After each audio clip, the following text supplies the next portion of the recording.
It is the ceremonial portion of the law that revealed and dictated how a sinner can approach a holy God.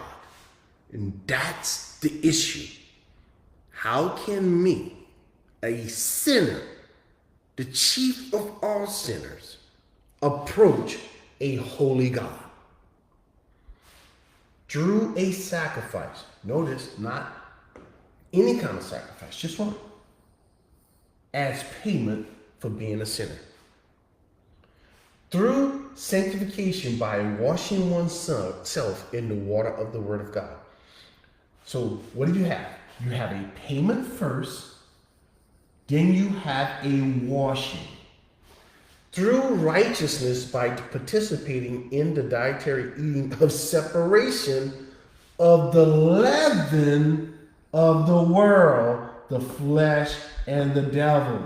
So what is the diet from? The diet is from living like the world, walking in my flesh and allowing me to be controlled by the devil. See, the diet isn't from some food. The diet is making sure you got your mind renewed so you're not controlled by the enemies of Christ. Who's that? The world, the flesh, the devil. That's who that is. Now, what is he talking about? What am I talking about? Let's look at this. Okay, where is it? Right here. Let's look at this. All right. So when we see, this is the temple, folks, Solomon's temple. Or Herod's temple. What are we looking at? Where is the payment for sin made? In the temple, right here. This is the burnt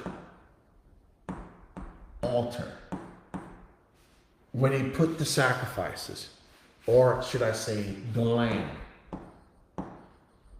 They put the lamb on there, and they sacrificed the lamb. Let me change colors just to, right? They sacrificed the lamb on the burnt altar. Over here is the water of laver, where they did the washings. Right? That's where they washed their hands and washed their feet before they can enter into the temple. Over here is where they took the pieces or the whole lamb and the whole sacrifices, the bullock and all the other things, and they cut them into pieces where God commanded them to cut them, and then they ran water on it to wash away the impurities. The washing away of regeneration. So then, and only then, if one of the priests decided he was going to skip one step and try to enter this door right here, you know what would happen to him? God said, I would kill him. You say, but wait a minute. He's serving God. He's doing the things God asked him to do. That's the problem. If you try to do what God asks you to do and you miss it in one little small step, you know what God does for you? He kills you. He kills you. Why? Because he's holy and you're not. That's the problem, friends. So, you got to have a sacrifice. You have to be clean.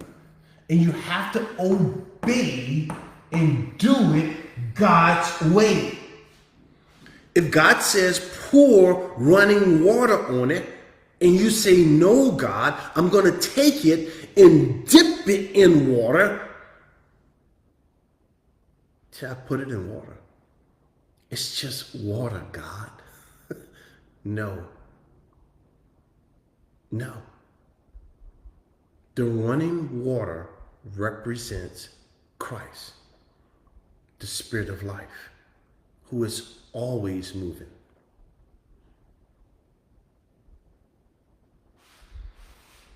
The separation, the slaughter tables, the splitting of all things, you know what that represents? Christ humbling himself and separating himself from being God? No. From utilizing his own deity. Christ, the God-man, can be everywhere at one time. Jesus, the physical man, could only be in one place at one time. That's what he's talking about. That's what he's talking about. That's the humbling. God is everywhere, from eternity past to eternity future. Jesus, the man, while he was on the earth, although he was God, limited himself.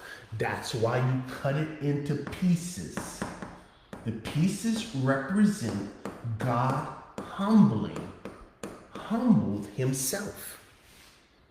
See, everything about this is talking about Jesus. It has nothing to do with you. It has everything to do with Christ. So he enters, and he's the light, he's the bread. It's his intercessory prayer. He's the water of life. Now are you clean through the words I have spoken unto you. You see? Everything about this is Jesus.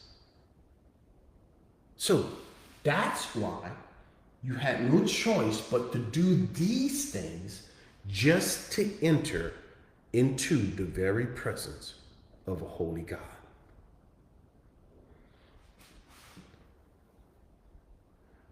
Watch 1 Corinthians chapter 5, 6-8. Your glory is not good because they were allowing sin to be prevalent in the church in some wicked, wicked sin.